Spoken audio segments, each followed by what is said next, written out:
Hello, everyone, and welcome to this episode of Pod Safe Chocolate. My name is Clay Gordon. I'm your host. I'm your moderator. I'm also the creator, the publisher, chief everything officer over at thechocolatelife.com. I want to welcome everyone today to the June episode of my news roundup, all the chocolate news that fits to eat, as well as an AMA. Ask me anything about cocoa or chocolate. I will ask that you go into the live chat on YouTube or the comments and LinkedIn and Facebook and let me know where in the world you are connecting from. And then if you have a comment or a question or you have something that you'd like to pose to me as part of the AMA, go into the comments. I will see it here. I will get it up on screen, give you a shout out, and then we'll get the question asked and answered.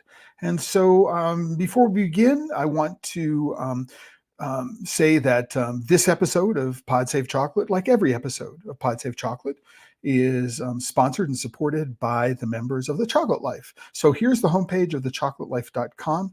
Right now, you can go there. There's a green button up here in the upper right-hand corner. It says account because I'm logged in. It'll say join if you're not a member and you're not logged in.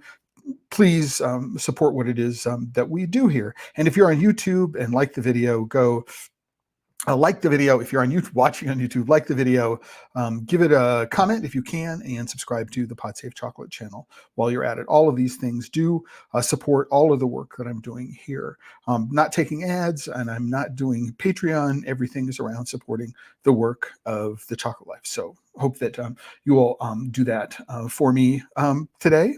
Right? I appreciate that. I got a birthday coming up, and it'd be really nice with support for that as well. I just really quickly, the homepage of the Chocolate Life is divided into this area, which is called the top rail. And so there are 4 stories that are always pinned to the top rail. Then I have tags that are associated with content. So Pod Safe Chocolate is a tag, letters is a tag, members is a tag. You need to be a member of the Chocolate Life in order to be able to see some content. And so that's one reason to join up. There's some members only content. And then there is a feed below that, which is the most recent stories. Right? And this is a feature that I took on manually, Ask the Chocolate Life, because the forums, which are part of the archive site, are not currently active in the sense that they're not accepting new members. I'm working on single sign-on. I'm hoping to get single sign-on implemented very shortly. Ghost and Jam Room were never designed to work together. And so until that point, if you have a question, you can send it to me and I will get it asked and answered. And this is the answer to a question that somebody asked me a couple of days ago, sent into me, emailed me, and I thought I would, I thought I would answer it because I thought it was an interesting question about defining what micro batch chocolate meant. Now, also for every single episode of Pod Safe Chocolate, I create an individual post. And this post will give you an overview of what's the post about. There are also links to watch the archived versions of this post if you don't watch it live. So you click here to watch on YouTube, here on LinkedIn, here on my page on Facebook. And then if you want to, what you can do is you can click on this link. If you use Google Calendar, you can have it set a notification on your Google Calendar. And I'll do this for every single episode, although the Google Calendar link is brand new.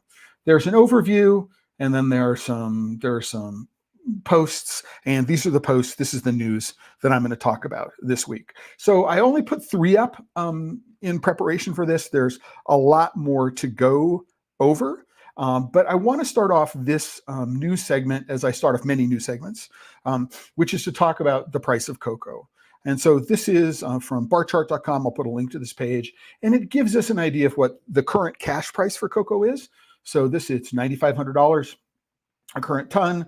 We're looking for July futures price from 24 to the May 2026 futures price, and you'll get an idea of what the current trade is. And what activity there is on futures. I think that one thing that's not immediately obvious is that you can click on here and then you can click on the price history. And for no subscriber, you get the last 3 months of the futures price history. And what we can do is we can look at the high and low price over the course of the last couple of months. We see that we go down to the 19th of April. Here it is, the high is 12,250.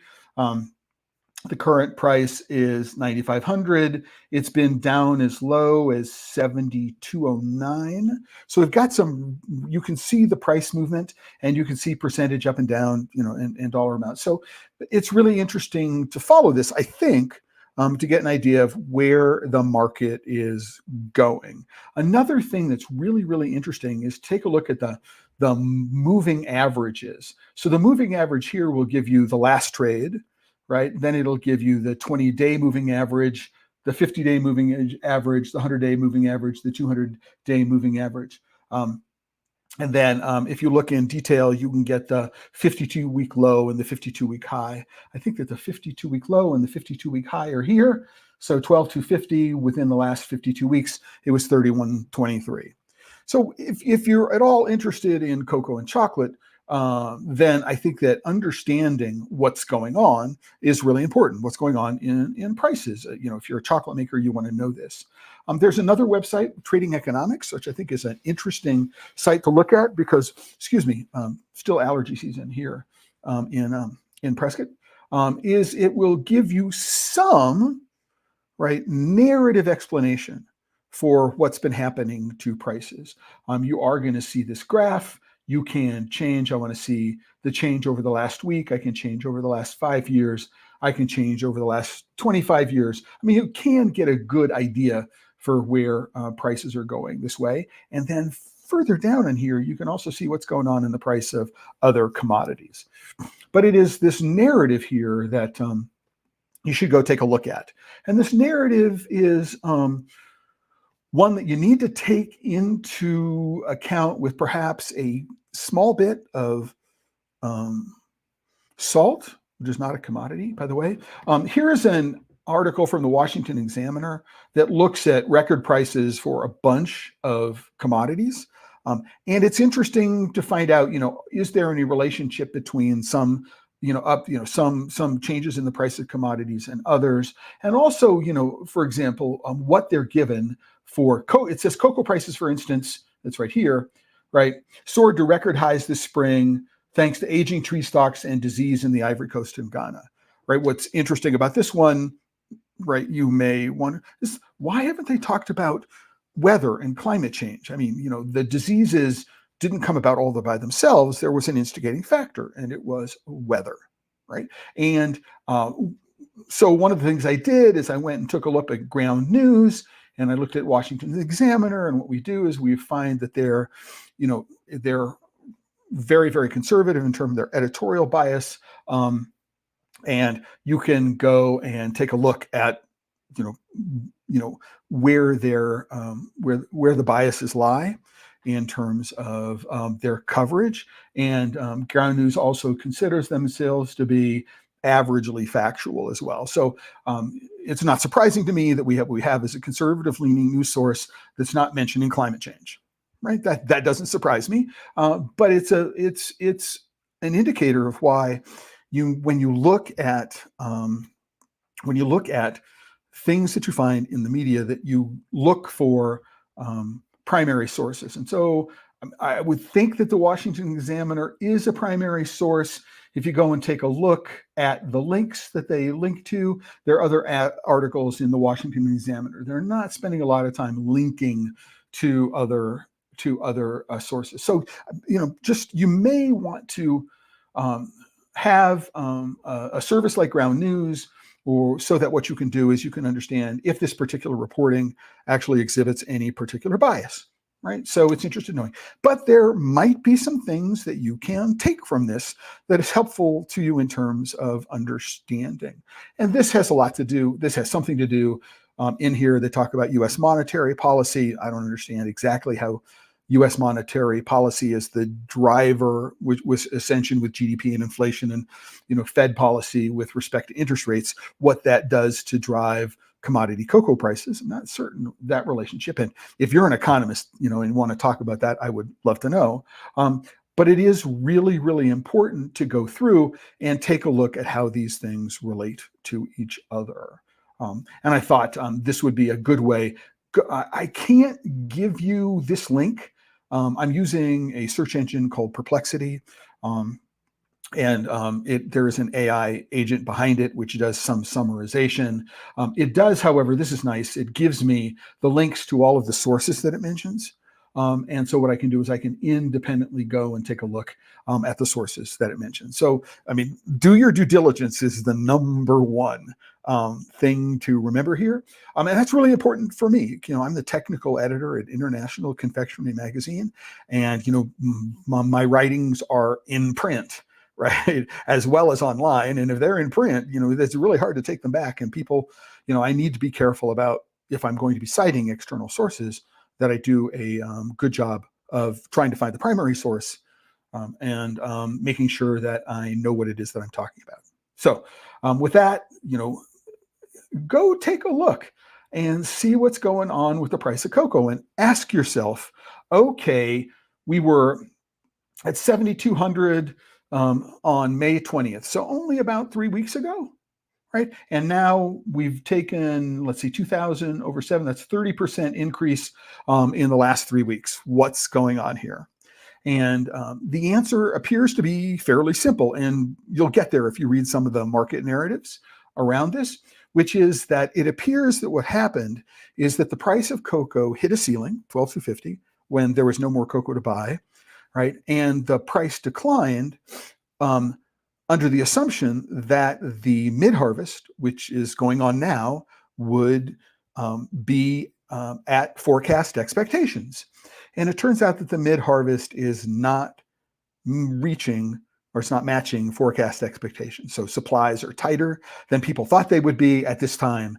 And so what we do is we see money chasing, securing the supply. And that appears to be why the price is going up. And that is because of things like nobody attempted to address the fundamental causes for why the price went up, right?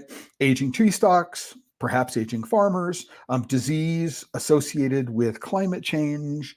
And did we do anything to address climate change in the last 3 months? And the answer is no, we haven't. Right? There is less uncertainty around the EUDR, and so that released some pressure, but there's still a whole lot of uncertainty around it. And so ask yourself, when you see this kind of volatility, what's driving that volatility, right? And in this particular case in cocoa, I think a lot of the volatility or the recent uptick in prices has to do with the fact that the mid-harvest, which is what we thought would return to normal, hasn't returned to normal. Anyway, just thought about that. So having said that, that's the markets. We got that out of the way. Let's take a look at some of the news. So this is not new. It's about 6 months old. But it's emblematic of a range of posts and a range of news, or a topic, a category of news, which has become really, really prevalent in the last couple of months. And that is, okay, are there ways to upcycle the parts of the cacao tree that we don't normally use? So normally we're focused on the seeds. We're focused on, we don't care about the pods.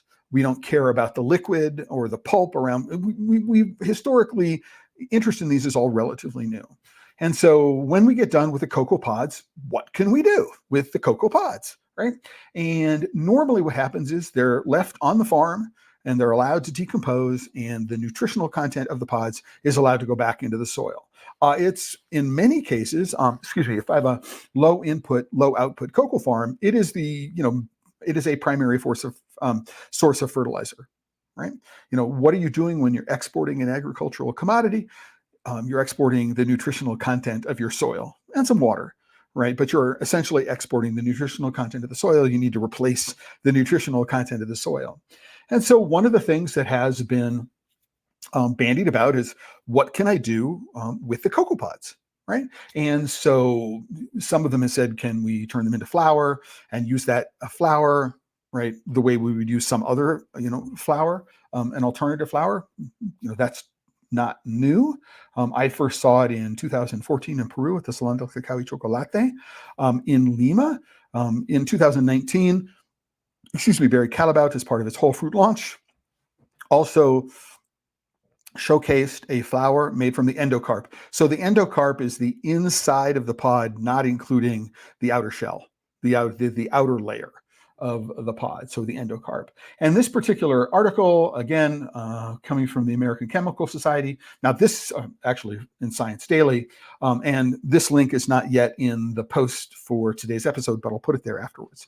After the post, says that maybe one of the things that we could do with this is we could use the endocarp as a base for a flame retardant. Okay, I don't think it's something you can make just from the endocarp, but you can use it as a filler material. If you're interested, the article talks about what it is that needs to be done to some extent in order to be able to convert endocarp of cocoa pods into a flame retardant. Now, one of the things that they don't talk about in this article or any article is, what is the financial impact to the farmer and what is the impact to the health of the farm. So that is never covered in articles like this, and it's a really important one. And I'm kind of wondering why, as Halloween approaches, Halloween approaches because, so does the anticipation of trick-or-treating stash filled with fun-sized candy bars. But I don't necessarily think of it as an occasion where there are a lot more fires. So I'm kind of wondering about why it's introduced that way. But if you're interested in fighting fires and finding a way to upcycle cocoa pods, this might be a way to think about it. But more and more, we're looking about how can we take cocoa pods and we can use them in food. And this is an article. It was published in Nature Food. It's a couple of weeks ago, the 21st of May. And the title is The Valorization of Cocoa Pod Side Streams Improves Nutritional and Sustainability Aspects of Chocolate. Right? And so what this article is talking about is, can we take the endocarp of the cocoa pod, so the soft, fleshy inner part of the cocoa pod, and can we process it, so remove it from the outer shell, dry it, and then powder it or grind it, and create a flour from that, and use that flour in a chocolate bar, right? And the answer is this: yes, it can be done. And I know that it can be done in part because this is something that Blue Stripes has been talking about. When they talk about their whole cacao chocolate bars, what they're doing is they're talking about taking some cacao pod flour and then adding cacao pod flour to chocolate. I don't think it can be called chocolate. If the cacao husk flour is a part of the actual chocolate ingredient, so when it says chocolate and you go, cacao mass, cacao butter, sugar, cacao husk flour is not an ingredient which the FDA allows if you're going to want to label it as chocolate. And I don't think that Blue Stripes Cacao has a labeling exemption or a marketing exemption. Temporary marketing permit, they're called, from the FBA. So I'm not really a fan of calling this chocolate. So anyway, here is the original article, which is published. They're talking about using the cacao pod flour in addition to sugar made from cacao juice, right? And talking about creating a more healthy, higher fiber content and any of the vitamins and minerals which are going to be in cacao pod flour, which are not in the seeds, right? In order to be able to improve the nutritional value of the chocolate, quote unquote, alt chocolate adjacent, however you want to refer to that product. And what's interesting is that almost all of the articles here are from the Institute of Food, Nutrition, and Health at ETH, which is a university in Zurich. And the only two that are not a part of this are Johannes Mölli, who's at Felklin, and this woman, Ursina Kahnemann, who's at COA, Switzerland. All the other authors here are from ETH. Now, one of the reasons why I mention it is you can go do a look. So here's Felklin. I have a history with Felkland dating back to 2004, probably. The 2006 Cru Sauvage made with, beans from the Hacienda Tranquilidad Volker Lehmann's farm in Bolivia still rank like as my top chocolate bar ever that I can recall. I mean, that was that fundamental in terms of my thinking about chocolate. And they're owned by a family foundation, much the way Hershey is owned by a foundation in Switzerland. The best small chocolate maker in Switzerland. In my estimation, and the estimation of many, they're responsible for, among other things, original beans, which you may not know, and tons of other brands that you're aware of, but you didn't know that the chocolate behind them was Felkland. And so the fact that Felkland is making the chocolate, I think, is a good choice. I mean, it's ETH, it's in Switzerland. Felkland is in Switzerland. And it turns out that here's Koa. I put this link to them, not to their website, because I thought it provided sort of an independent look at, what it is that Koa as a company is offering without going through their pitch. Right. And what I will do is I will put the link to this page as well as a link. I believe if you can't get to Koa from this page, I'll give you a link to the Koa website as well. So it's interesting to know, right? But I can tell you that this is going to be 2 years ago now. I am friends, colleagues with one of the head chocolate makers there, a guy by the name of Sepp Schumbeckler, and they sent me a sample of their chocolate, which was sweetened with the Koa Pure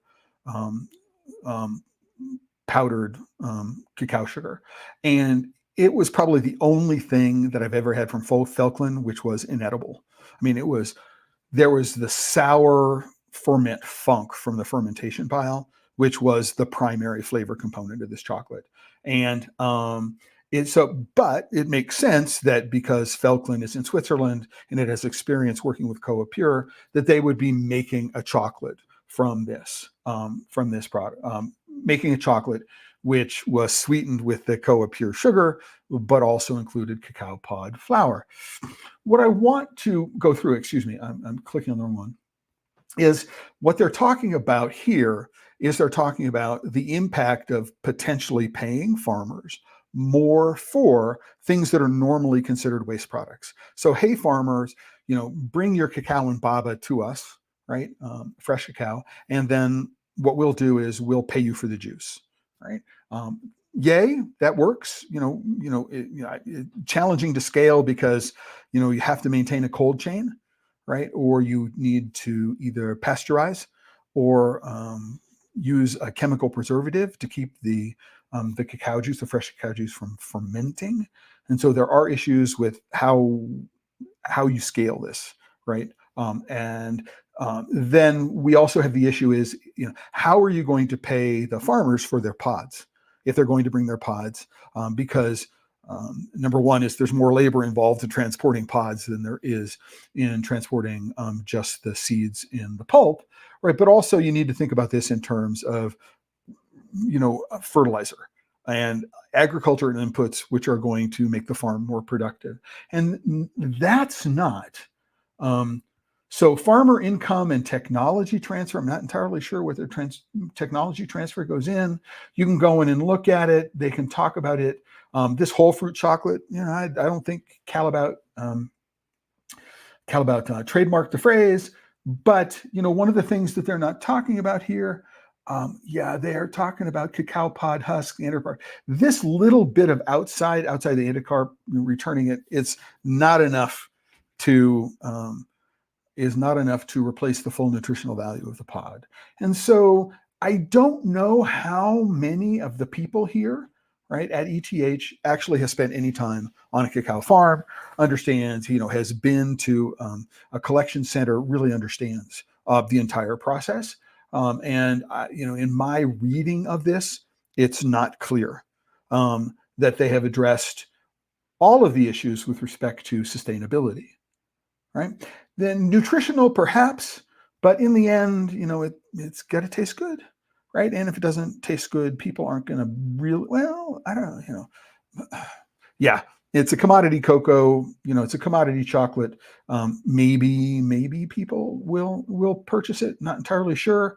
But as I say, if you're from Falkland and you're watching this and you want to send me a sample of this, I'd be happy to. And actually, what I will do is I will send an email off to my colleagues at Falkland and say, hey, can I get a sample of this? And we'll figure it out, what it tastes like. As I say, the Koa Pure sweetened chocolate that they made was just inedible. So this is the article, and here I'm going to put, this is ETH Zurich talking about this particular. Does chocolate that harnesses the full potential of the cacao cocoa fruit? Not entirely certain that it harnesses the full potential, right? But you can get the story, right? Not from the research paper, but from ETH directly. And here is a post which showed up in Science Alert, which is on the same story. So it's interesting, right? When you're looking at something like this, to go and compare the narratives, right? So what are they taking directly from the research report? What are they adding to the research report? Do they cite primary sources and things like that? It's very interesting. Have they reinvented chocolate with a secret ingredient?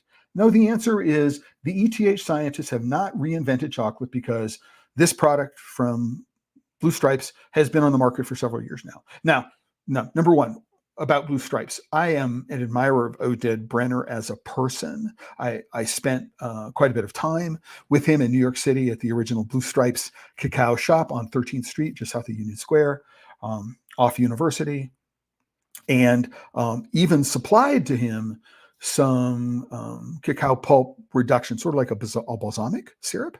To him, they were making cold beverage. You take a little bit of this cacao balsamic syrup, and you make kind of like an egg cream. So you have a little bit of coconut water, maybe a little coconut cream, and you put this syrup and seltzer water. It's just really, really refreshing in a really, really kind of wonderful way. And worked with Oded on some other sourcing stuff for Blue Stripes.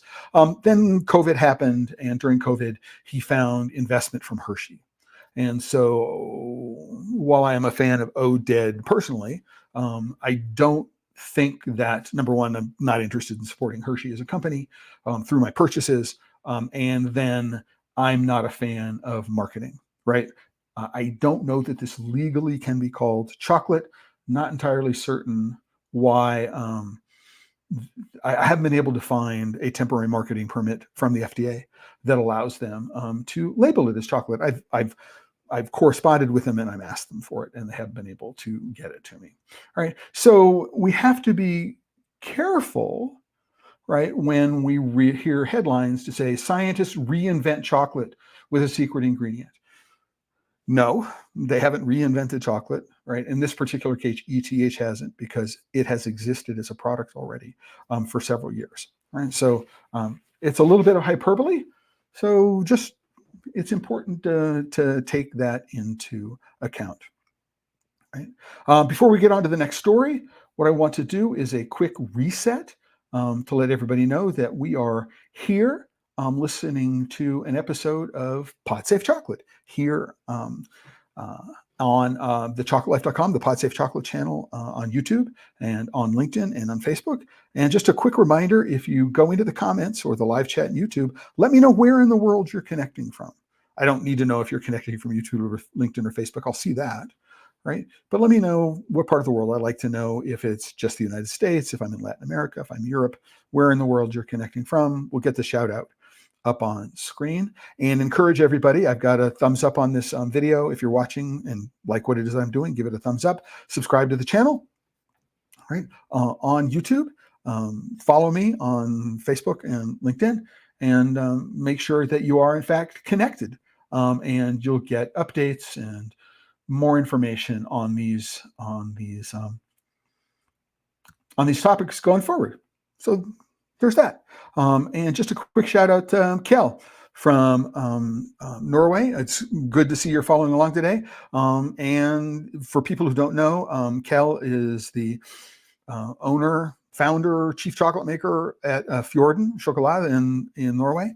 and he was a finalist in the 2023 Craft Chocolate Challenge with some wonderful chocolate. And so if you don't know them and you're in that part of the world, you need to do your best to figure out what it is that they're doing. So Kel, thank you very much for connecting today. So with that, what I want to do is go back to an article that I talked about, and I'll link to the carbon capture and biochar article. And what this is a company actually in the United States called CRC Bioscience. And what they're doing is they're commercializing a technology which was developed in a lab at Harvard. And the technology in the lab at Harvard takes genetically engineered microbes and then CO2 and electricity, so carbon capture from the air, right, or any other source, but we're looking at drawing down carbon, CO2 in the atmosphere. So what they're doing is they're pulling CO2 out of the air, and then they're using microbes to be able to generate the lipids, the fats, the triglycerides that mimic cocoa butter, right? And the geek in me, the tech guy in me says, wow, this is really cool. How do you engineer a microbe to take CO2 and generate a triglyceride? That's interesting to me. And then if you can do that, you can modify the triglyceride to be a high melting point or a low melting point. And, obviously, of course, it is deodorized, right, without use of any chemical solvents or anything that might be icky. So it's a really interesting concept, right, on the surface, right? And again, right, this lab, so it's the Wyss Institute for Biologically Inspired Engineer at Harvard, converts greenhouse gases such as hydrogen and CO2 into useful products such as fats and oils. I don't understand what the difference between fats and oils are. I think they're the same thing, just one is liquid, maybe one is solid, which is the triglyceride structure. But it occurs to me, I am really mystified why, right? Everybody is focused on cocoa and chocolate, right? Why are we using this technology in cocoa and chocolate, right? If we go to the EUDR and we go to the 6 agricultural commodities, crops, which are associated with deforestation, number 1 and number 2 are palm oil and soybeans. Right. And between them, they represent something like 2/3 of all deforestation in the last 5 years, right, associated with agriculture, whereas cacao is at around 7%. Right. It would make a lot more sense to me, right, that if this technology were used to replace palm oil, or if this technology and reduce the amount of land which is planted in palm and return that land to something which is more biodiverse. Right. So agroforestry, which is promoting animal habitats, bird habitats, insect habitats. Why aren't we doing it with palm? Why aren't we doing it with soybeans? Right. You can go take a look at this. Cottonseed oil is very, very small in comparison. Soy oil, not soy oil, but corn oil and cotton oil are very, very small when it comes to the amount of oil that is produced in the world. None of that land is really associated with recent deforestation. So we don't need to think about that from an EUDR perspective. It's not one of the 6 crops anyway, and that's why, because none of that deforestation is in the last 5 years. But why, when people come up with technology like this, are they always focused on cocoa and chocolate? Cocoa and chocolate is not the problem. Yay, let's go and let's reduce the demand on cocoa butter by pharmaceuticals. So we're going to create a fat which mimics cocoa butter, right, and use it for things like suppositories or as a base for creams and things like that, right, as opposed to replacing the cocoa butter in chocolate. Right. And this is not about replace. So, you've got companies like Win-Win and Planet A and Voyage Foods and all these other companies that are looking to create a chocolate adjacent substance, right? So that aren't really chocolate. right? Because they don't come from cocoa beans, right? Why are we, so this could be a fat that is replacing the palm oil and shea butter and other kinds of fats that are in those products, right? For things that are compound already, right? And so on the surface, this is a really, really cool invention. This is a really cool technology. If Circe Bioscience can scale it up, I think it's real interest. I think that promoting this and promoting this as a fat replacement for chocolate makes absolutely no sense whatsoever. As a replacement for palm oil fractions in compound, right? Absolutely, but not as a replacement for chocolate, right? In part because I don't think we can give big chocolate an out, right? So if I can replace a significant percentage of tree-grown chocolate with chocolate adjacent products. So we got a little bit of carob and some, precision fermented barley, right? And then I can throw a fat in there, which is from CO2 capture. Yes, reduces greenhouse gases, other kinds of things like that. Carbon footprint is lower, all those things. Yay, wonderful. It's not chocolate, right? But if we do that, and we do that in large enough quantities, what we give large chocolate makers the opportunity to say, well, we don't need cocoa farmers anymore. Right? And so thank you very much. We've been abusing you for the last 50 years or longer. I mean, chocolate, industrial chocolate, big chocolate is, sits on a foundation of abuse of people, the environment, and people's health, stretching back, 400 or 500 years. Right. And we can't at this point give big chocolate any excuse whatsoever to abandon the responsibilities that they have through their actions over the last hundreds of years. And so interesting, all that kind of stuff, but think it through, right? And also, to the people at Confectionery News, this is Natasha Spencer Jolliffe. I have read more from a guy by them, Anthony Myers, who's in this magazine, but they never cite any primary sources.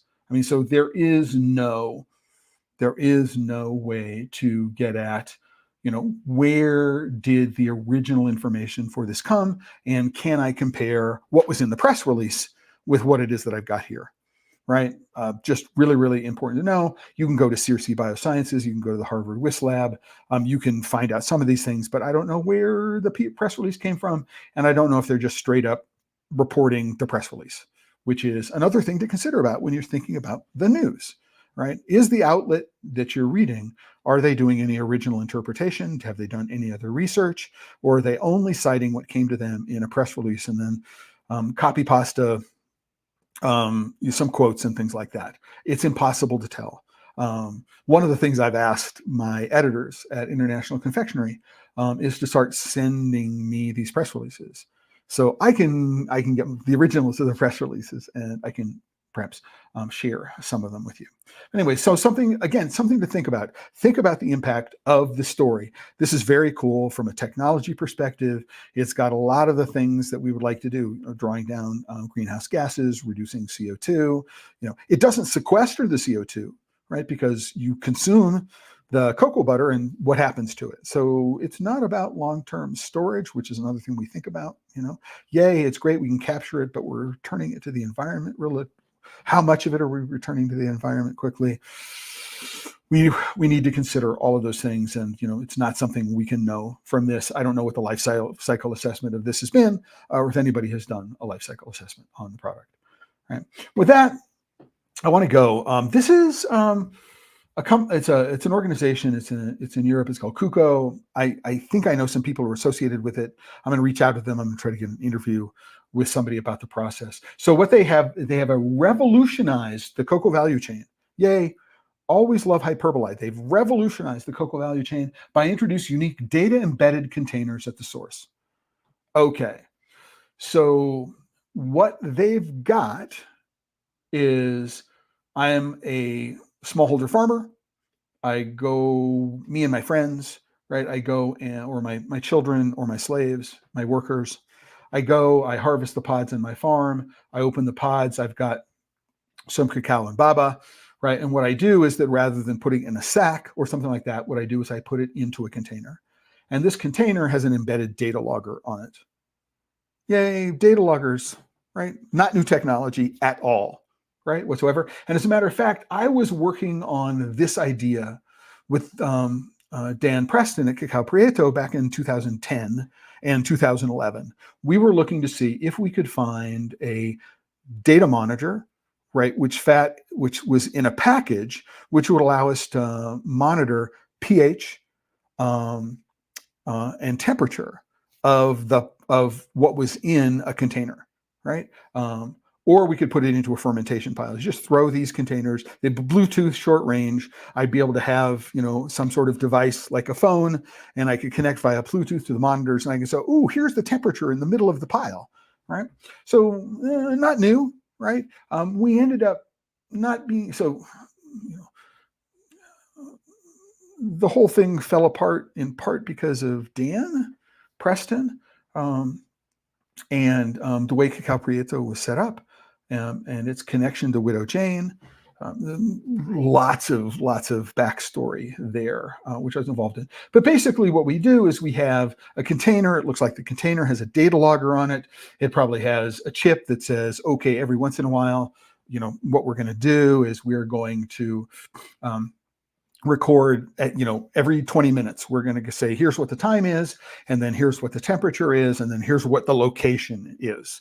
So there's a GPS connection or something like that. Not cheap, but the technology is getting cheaper every single month. And I just it's in the lid. And so it's in the lid or something like that. And so now I know exactly when and where that cacao was harvested, right, and put into the container. And then what I can do is I can track that to some centralized fermentation. So I don't know that these rotary fermentation bins are a requirement to get this done, but it is an example of, one part of the thing. And so they've revolutionized the cacao value chain by instrumenting, right, putting a data logger into the massive cacao. It looks like at the farm, at the point the pods were opened. Now, this is really, really interesting. And it makes an enormous amount of sense. And the question becomes, how scalable is it, right? Because what you'd really like to be able to do is you'd like to be able to increase the veracity of reporting when it comes to a transparent reporting and traceability. You'd love to be able to do this. Ideally, these little trackers are embedded in the cacao bags. The individual bags of cocoa that get shipped from the producing country to the factory. These things, and it is the same. I don't know. There is you can uniquely link these data loggers to a particular bag of cacao, and then you can GPS track where that bag has been. Might be a challenge if it's 4 or 5 containers deep on the top of a ship. That's another issue whatsoever. They're not inexpensive, but I was looking at this technology back in 2011, 2012, something like that. At the time, it was too expensive, right? And we couldn't figure out a way to be able to implement it. And listen, I hope to get to the people at Kuko, learn more about what they're doing. This is my sense for what they're doing. Learn more about the actual fermentation protocols and how the data monitors, the loggers that they're using, right, are measuring aspects of the environment that they're in to be able to log, how long was the cacao at this temperature in the pile for this fermentation, and can we compare that with an ambient temperature sensor and humidity sensor in the same environment? Again, this was things that I was looking at, a decade ago, right? And couldn't make it work then because of the price. If this is true, I think it's a really cool idea. Will it revolutionize it? It will revolutionize it to the extent that it is broadly used, right? Right now, I believe there's a very small, when it comes to the size of the universe of cacao farmers in Cameroon, right? But again, this is something that I'm going to follow up because I think it's really, really cool, right? And it's something to think about. And if you are involved in a cacao farm and you're thinking about it, it's like, oh, data loggers, how can I use data, Bluetooth enabled, GPS enabled data loggers, right? To be able to track things and to be able to provide independent corroboration of stuff. It's really, really fascinating. And we were looking at a package which was had a little battery, and we could do something like 4,000 or 5,000 samples, right, and store it in an internal flash chip. And it was in a plastic covering that was resistant to the acid in a fermentation pile. And so we could, throw one of these into a fermentation box and then track it all the way through to its arrival at a factory, right? And it's really, really fascinating. It's really, really interesting, and I think it has the potential, right? So what we need to do is we need to figure out a way to get this data, make sure that it is not corrupted after the fact. So that talks about something like blockchain or something like that. There are other technologies which can be used as a part of this, and how do we incorporate it into and transparently reported traceability chain, because it's not just traceability that's important, and it's not just transparency reporting, it's actually transparent reporting that is important. And so that's a topic that I will be actually as part of the reporting, the article that I'm writing for International Confectionery for the June-July issue, which is on ethical sourcing. So if you're not already over at International Confectionery, this gives me a good segue. I didn't think about that. So before we get there, just a quick shout out to Mark and Yuri at Blue Spruce Chocolate in Kittredge, Colorado. Hey guys, good to hear from you today. I'm just curious, Mark, Yuri, if any of this or anything in particular is interesting to you in particular. Let me know. Put another comment in, or if you have a question about anything that's going on. So just disclosure, I'm the technical editor of International Confectioner magazine. What I did is I went to the homepage of the website today, and I just looked through the first bunch of stories, and I said, ooh, what's an interesting story that I can report about? So Probat. So many people in the chocolate industry may know Probat as a manufacturer of roastering technology. So they do roasters for coffee, do roasters for cocoa, roasters for many other things. And they acquired a Dutch company, Royal Douwes Wiener. So who are Royal Douwes Wiener? One of the large-scale chocolate equipment manufacturers in the world. The article, I don't think, goes into the depths of why Royal Douwes Wiener felt like it needed to be sold, right? And who approached whom about the sale. It's not here. Again, I'm the technical editor here. I asked the editor of the magazine to send me the press release, and I'll be able to follow up with some insight, hopefully, if I learn more about it. And this was reported just yesterday. So it's very, very fresh. But one of the things to know about Royal Douwes Wiener is that, among other things, they own the brand Lehmann. So when we think of Lehmann Melangers, I mean, really, really storied manufacturer name in chocolate. Lehmann is one of them, right? And they also are famous, maybe infamous perhaps, for purchasing the Brazilian equipment manufacturing company Jafenix a couple of years ago. So when Probat acquires Royal Douwes Wiener, what they're doing is they're acquiring not just RDW's manufacturing capability. They do large-scale ball mills, conches of different sizes. They do roll mills. They do integrated lines. They just, massive cocoa butter presses, all that kind of, thing, just gigantic equipment, right? And I think they bought Jafenix to be able to compete at the lower end, or to be able to provide product at the lower end. But when Probat acquires RDW, what they're doing is they're acquiring some really, really storied, really, really historical names in the world of chocolate manufacturing. And what's interesting here is they don't actually mention what those brands are.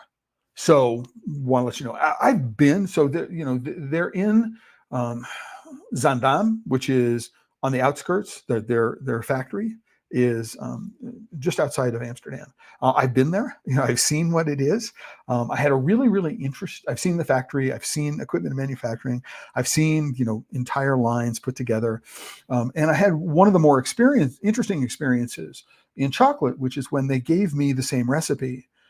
But one of the recipes was produced in a ball mill, and one of the recipes was produced in a roll mill. And they said to me, "Okay, Clay, can you tell me which is which?" And it turns out there are very subtle differences in the texture of the two chocolates, which has to do with the way the maximum particle size in any dimension is created by the differences in technology. So if you're really familiar with the differences, you can pick them out. But it had never occurred to me. No, not that it never occurred to me, but I had never had this side-by-side comparison and been able to check that there is a fundamental difference in the texture of chocolate made on a roll mill and chocolate that is made in a ball mill, associated with how. So when you're working with a roll mill, what the maximum particle size is, or the maximum dimension of a particle is, by the gap between the rollers, but you don't know anything about the size of the particle, which is parallel to the plane of the rollers or perpendicular, right? And if you maintain that orientation in the roll mill, right, then what happens is you get something which is fundamentally different from what's in a ball mill, where the maximum particle size is the gap, right, between the balls. So the smaller the balls, the smaller the gap, the bigger the balls, the bigger the gap. And if you're not careful, if the balls are not packed evenly, then you can have huge particles just float through the entire system and not get refined, right? So there are really interesting differences in the texture. And so that was fun thing for me about visiting the Dauberschiner manufacturing facility, was running through that taste test. But something to consider. Probat, it's, what does it say about consolidation in the marketplace? And that's in the equipment manufacturing side of the marketplace. That's something I want to look into. May do that for Confectionery Live, which is in September, is talk about manufacturing consolidation, but also what this means for brands. So really fascinating for me to get this today. Real quick, so Mark and Yuri, so we've been tracking cacao prices closely, especially since the cost of butter has almost doubled since the beginning of the year. We appreciate your comments on the price fluctuations. Yeah, so Mark, absolutely. It's important to think about that, and then to not just the current prices, but also future prices. I mean, oh, and by the way, if I have a new microphone, and that new microphone is, sitting here, and so hopefully the audio quality is a little better than using the microphones here. But if I get a little big in my hand gestures, I might hit the microphone, and so that's where that noise is coming from. So that's where it's important to understand futures prices. Unfortunately, as a small chocolate maker, you don't have the resources to do any kind of hedging strategy. But being blindsided by the change is one thing, right? But there is, okay, I can see where the price is going, and I need to start thinking about what that means in terms of the way I time my purchases, right? Or make contractual commitments or something like that. So I think it's really important that people go ahead and do that.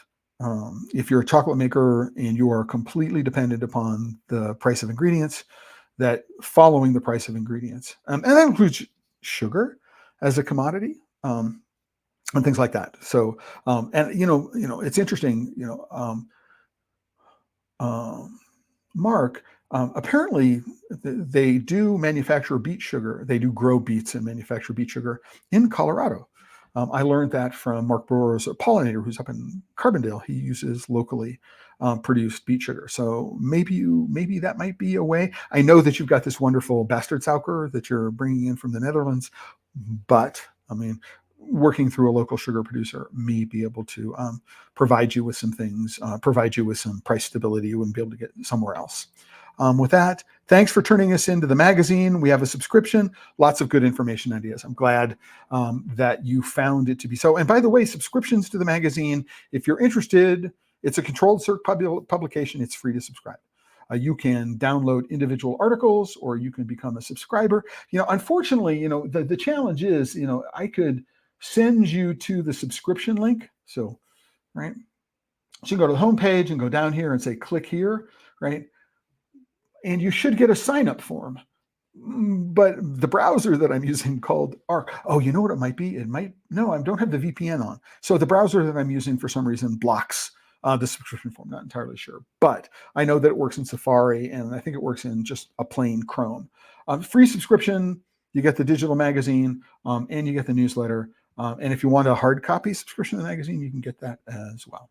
So Mark, thanks for that. So Kel, if time, a question about the perfect temper. I can't remember which bar it was, but I think you and Dustin were tasting some chocolate and both talked about the perfect temper of the bar. This is well over a year ago. I don't remember which bar you're talking about. I need to go refer to my notes, and they're in a compressed archive. So how would you describe the perfect temper of a bar? Wow. Okay. How would I describe the perfect temper of a bar?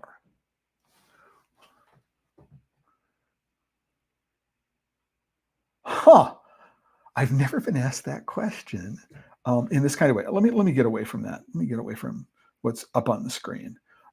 I've never been asked that question. How would I describe the perfect temper? Right. So first thing that I would say is that perfect temper will depend on a number of different factors. One of the factors is that I'm talking about a milk chocolate, a dark chocolate, or a white chocolate. And I don't think it has as much to do with the cacao content as it does with the fat content. And then I would say if there's an inclusion in there, right, I would talk about temper differently. So when I evaluate a chocolate bar, what I do is I think about it in three distinct components when I think about temper. So there's the bite, right? Then there's a chew, and then there's a melt, right? And this is where I think that cocoa butter content and other fat content comes in, because a milk chocolate and a white chocolate both have a dairy fat component. I'm expecting temper to be softer. So I'm expecting the break to be not quite as firm, because I'm expecting that the other fats are going to have an impact on the crystal structure of the cocoa butter. And so I would think about temper differently in all those kinds of ways for that reason, right? But for me, the perfect temper has to do with, part of it is my perception of bite and chew are going to be dependent on the thickness of the bar.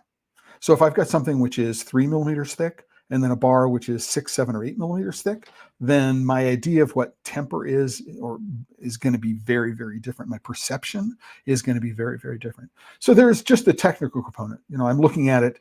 There's no surface bloom, right? And if I look at it, there's no swirls, which are some of the swirls are much lighter. And what that means is that the cocoa butter is in a different crystallization form in that lighter swirl. And which is generally a sign that the chocolate, once it has reached temper, has not been mixed or allowed to mix properly. So we have it's the mixing of the temper. It's the mixing of the tempered chocolate, which is subpar. And by the way, if I'm using a tempering machine, a continuous tempering machine, the percentage of tempered crystals that come out of there is actually fairly small. It's like 3%, right? Are in this form as seed crystal. Right? Just to let you know, that's how that works. And so it's important to understand that. But how you describe the perfect temper of a bar? Part of it is, it's because it's what it's not, right? If I bite something and the temper is off, right? It will be too crunchy.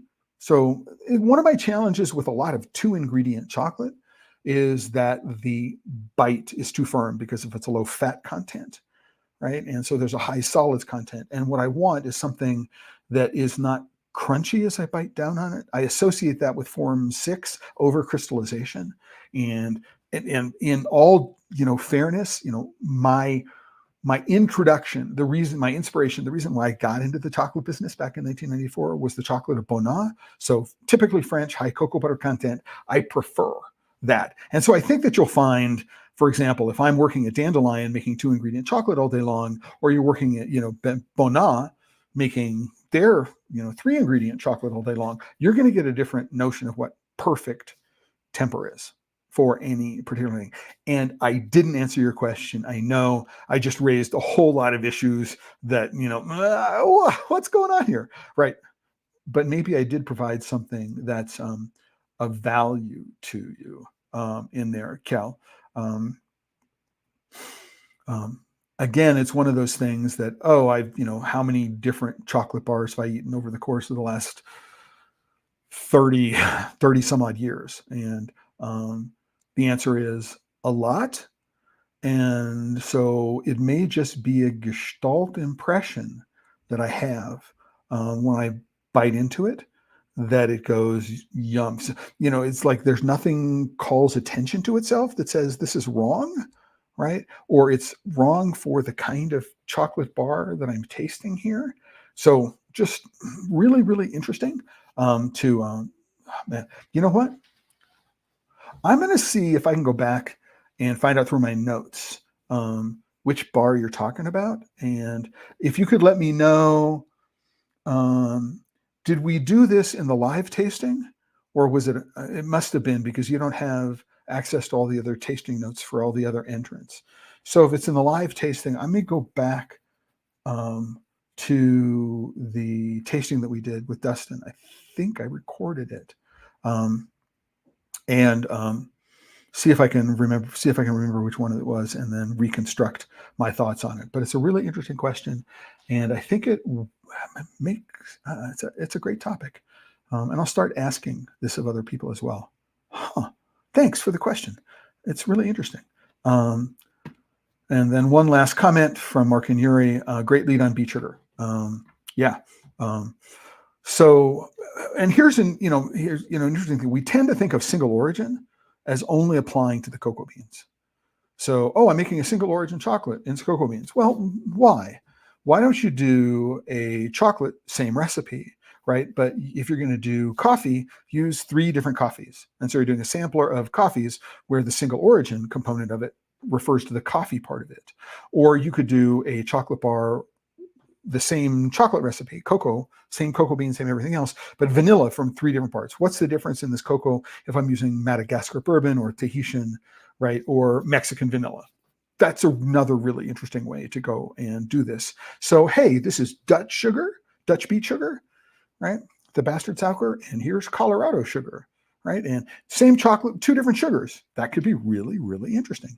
Right? Or you can make 2 different chocolates and swirl them together, made with, there are lots of ways of going and working on that game, right? And it's not a game, it's another creative tool in your arsenal that you can go and work with. All right. So I just wanted to really, really, really talk about that quickly. All right. So Kale, it was the live tasting. So, and it was a dark chocolate, again, if this was a 2023 live tasting, that would have been last November, right? If it was the one that we did online with all of the winners, and I'd have to go back and figure it out. It's been too long ago. I don't remember, but I will go and take a look and figure out where it is. Again, I think it's Kel. It was a fabulous question. We're at the hour, but I got a couple of things that I want to get to while they're still sort of fresh and hot off the thing. So now how Hershey became one of the world's most ethical companies, right? This whole issue for the next issue of International Confectionery is around ethical sourcing. And I'm going to start off with the definition of what ethics means, right? And how we get there. So in this particular case, again, it's Confectionery News.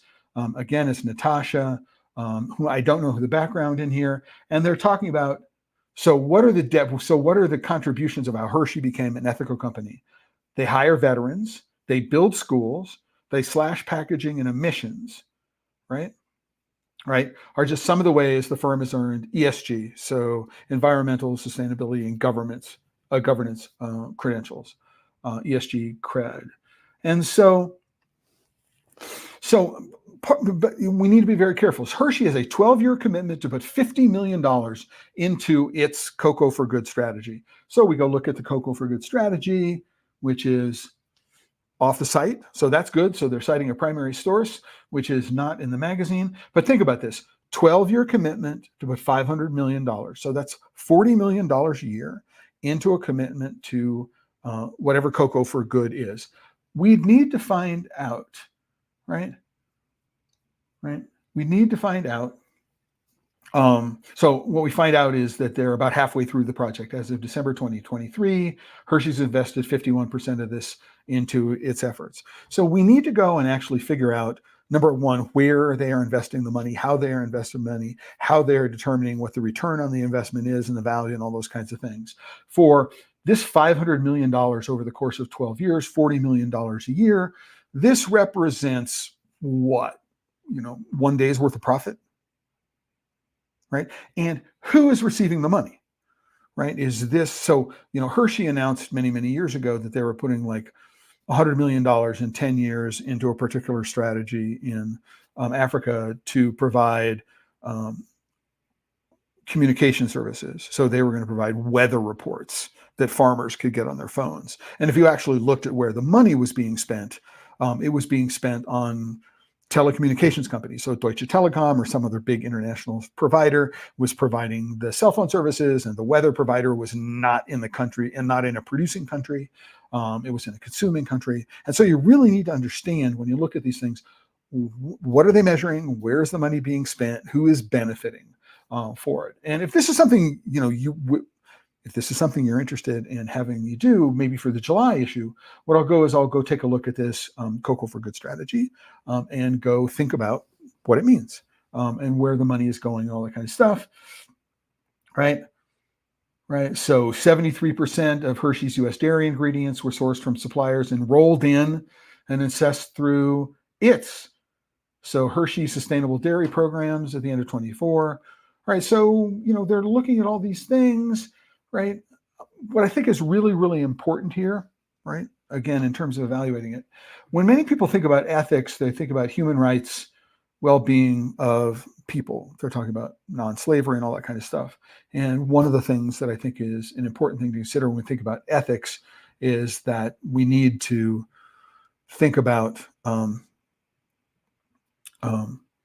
the environmental aspect of things. They say industrial chocolate is built on a foundation of human abuse of the environment, and abuse of the health of billions of people over the course of the last 50 plus years. And so any definition of ethics has got to include an environmental component. However, this is protecting the environment. And I would say that Hershey, among many other companies, have been in part responsible for large-scale deforestation. And to this point, they've been allowed to push off all of the costs associated with that deforestation. So I don't think it's enough just to protect the environment. They need to remediate the damage, right? They have been named as a party in lawsuits associated with human trafficking. I don't know if they're an original signatory of the Harkin-Engel Protocol, but they've been pushing down the road, taking any responsibility legally for human rights abuses in its supply chain. Maybe they're championing it going forward, but they need to pay, held accountable, right? So what that accountability amounts to, right? Pay is, they need to be held accountable for the history of human rights abuse. They don't get to just ignore it. And the same thing is true of this well-being of children. They may be doing all of these things going forward, but they're not being held accountable, and they're working as hard as they can to make sure that they're not held accountable in a bunch of lawsuits, which have been filed by, among other people, international rights advocates. Terry Collingsworth has been a guest on Pod Save Chocolate and the Chocolate Life Live in the past. So where are we going to go here after that? A real question to do. is, the last one for today. For people who are interested, recently the Northwest Chocolate Festival, the Chocolate Alliance, has announced the winners of the recent awards. They're going to be released in dribs and drabs. So rather than releasing them all in one day, they're going to release over the course of several days. They're going to be released on Instagram, maybe first. I don't know if there will ever be a list on the Chocolate Alliance website. I'm hoping there will be. But if you want to, you can go and take a look at the first winners. And so we have milk chocolate, silver milk chocolate, bronze milk chocolate, gold in confections, silver in confections. And what do we got here? We can see who wins the awards. Anyway, so if you're interested, you can go and look at those, find out if any of the brands that you like were winners in this year's Chocolate Alliance awards. All right, and with that, it's time to end. And before I leave, what I want to say is you've been watching PodSafe Chocolate on the PodSafe Chocolate channel on YouTube, on LinkedIn, and Facebook. It's a production of The Chocolate Life. And if you're not a member of The Chocolate Life, I ask that you go click on this little green button up here.